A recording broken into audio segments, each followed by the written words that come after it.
What's going on, YouTube, fam?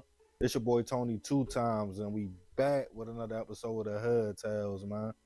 Before I start, be sure to tap that like button.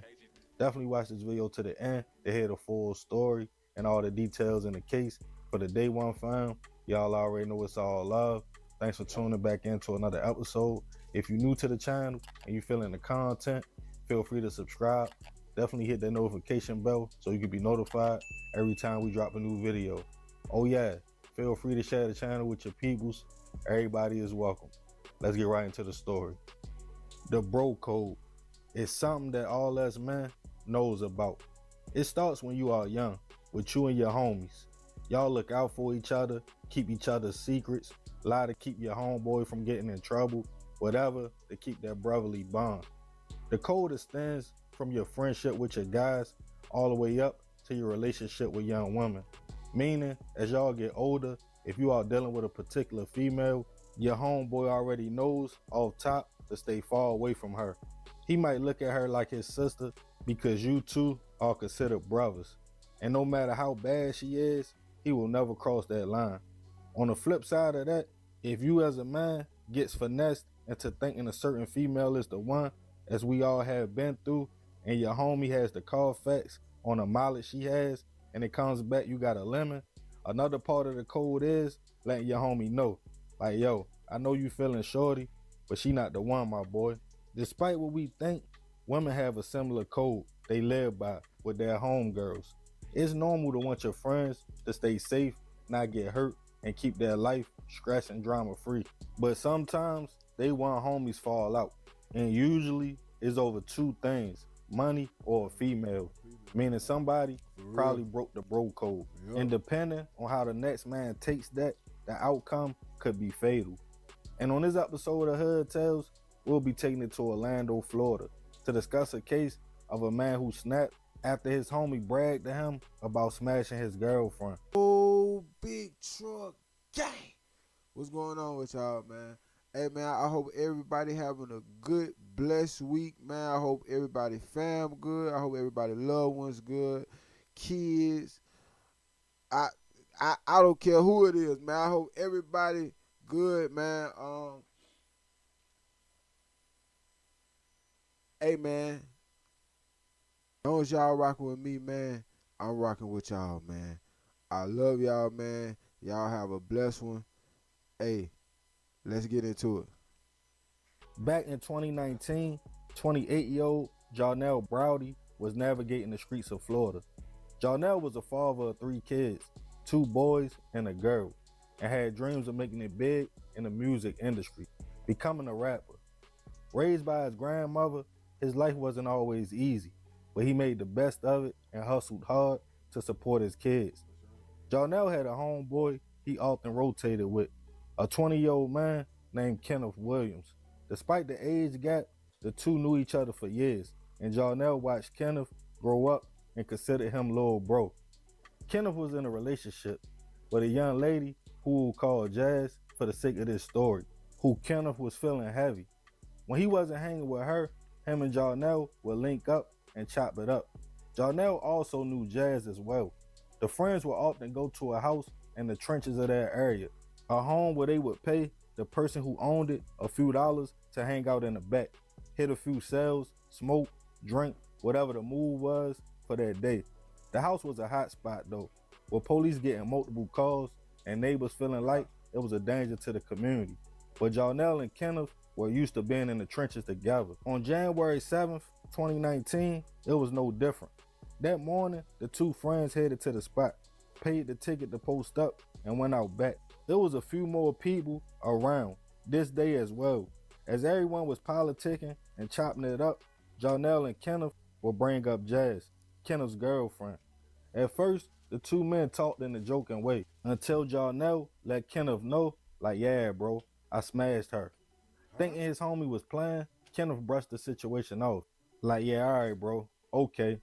But Jarnell insisted, like, nah, for real, and even started antagonizing Kenneth about the situation. With all eyes on him and feeling tried, Kenneth got mad. People in the backyard tried to calm him down, but it was too late. After a few more words, him and Jarnell would start fighting. As people attempted to break the two up and explain to them like they was geeking and they were brothers, multiple shots went off and a car fled the scene. With the house being the trap spot, neighbors really paid it no mind, but the owner, knowing somebody had been shot, called local police. They responded to the location a little after 10 a.m. to find Jarnell laying by his car, music still playing, suffering from multiple gunshot wounds, and unfortunately, he wouldn't survive his injuries. As his family was notified, they pulled up to the scene. They were hurt to find out he was the victim, but his uncle stated he wasn't surprised because that house was dangerous, thinking it was at first a robbery or drive-by. Neighbors spoke to the news, and most claimed to not see nothing or pay the shots no mind. One young lady said she thought it was a drive-by because she heard about 7 shots and the car speed off. But she admitted she was going to call police, but she didn't because they usually didn't respond when she did call them to the location. At first, there was no information on what happened to Jarnell until detectives put pressure on the homeowner. He admitted he let people use the house for a small fee, usually the backyard.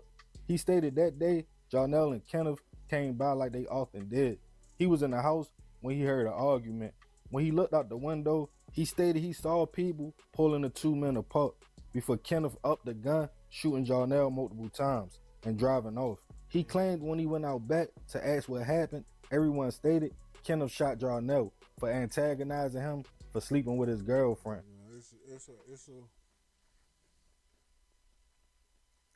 It's a time.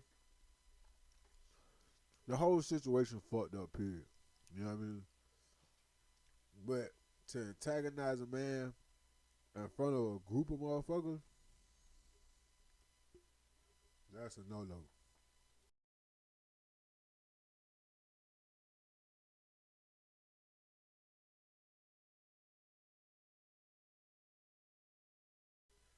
So, bro, it was a time and place. Bro, coulda did that. You know what I'm saying? Like, damn, bro, you know, goddamn, you my boy. You know what I'm saying? I hate to say this shit, man. I hate I even did this shit. Or even if I didn't hate to do it, hey, I don't hate I did this, man. But hey, man, I fucked your girl, man. You know what I'm saying? Let that be it. Either he gonna tell you to get the fuck on through, or he gonna be like, hey, man, I knew she was a slut anyway. It is what it is. But to be around 20, 30 motherfuckers and brag about doing that in a man's face, that shit, your ass, it was bound to happen, bro. You know what I mean? Rest in peace to him, but Kenneth was long gone though. As more witnesses came forward due to the $5,000 reward that was offered by the police, one person stated that wasn't the first time Kenneth pulled the gun and tried to take a life in that same location, but the first time they were able to stop the young man. As days went by, a warrant was put out for Kenneth, and 10 days later, he was picked up and taken into custody, charged with second-degree murder and handgun violations. As neighbors found out an arrest had been made, some felt relieved, but others stated they were 100% sure if police didn't do anything about the house, it would happen again. Kenneth was eventually found guilty and sentenced to 20 years in prison. His current release date is February 8th, 2039. Rest in peace to Jarnell. I send my prayers and condolences to his family and 3 kids. I know most will feel like, well, he broke the bro code by smashing his homie's girl and laughing in his face about it. And I agree, that's a cold betrayal. But like the old heads used to say, you can't check the man, check your girl. Kenneth lost control. He probably felt like his girl and homie felt like he was somebody they could play with. So for the principle of the situation, he wanted to get his pride back by any means necessary. But sometimes you just gotta cut people off and start fresh before you throw your own life away. At a fresh 20 years old, you got the pick of the litter when it comes to females. If your circle of friends are that back door, you keep it moving, find a 20, you know what I'm saying? He's still trying to find himself, you know what I mean? He's still trying to find himself. Immaturity is still high. You know what I mean? It's a lot going on right now. And then that happened to you, like, I bet.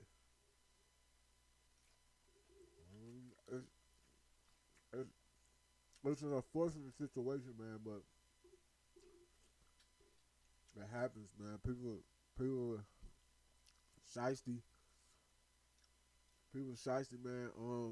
It's a situation I want to speak on it right now, but I ain't gonna speak on it right now. If I want to share it, I feel comfortable about sharing it. But it's a similar situation that happened in my life. You know what I mean? Um,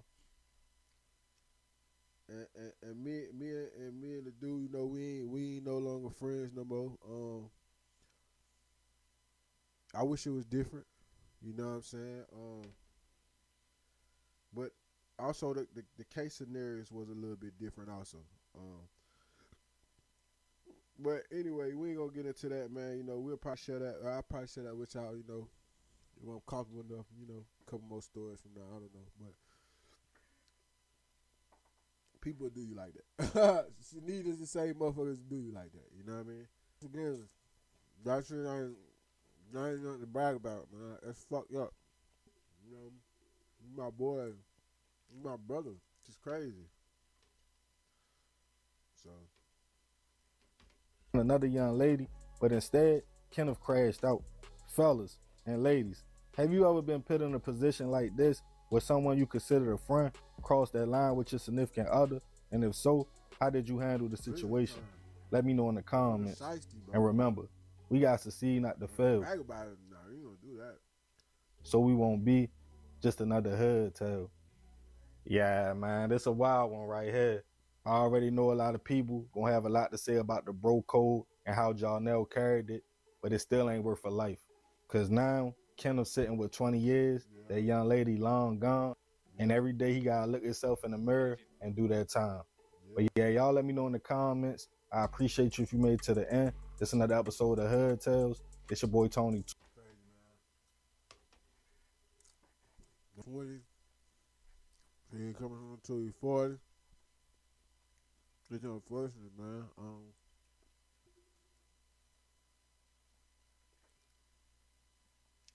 Damn, man. He done lost a lot of beginning years, though. That's the crazy thing about it. He done lost a lot of beginning years that's very important.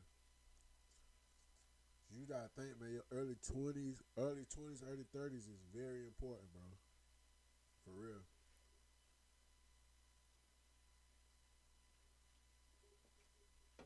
I hope he don't get caught up in the system, though, man. I hope he come home and get his shit right. Do the fuck he supposed to do, man. For you dudes out here, man, running around fucking your homeboy girls, man, that shit bogus, man. And if you is doing it and you talking about you about to brag to somebody, that shit lame as hell.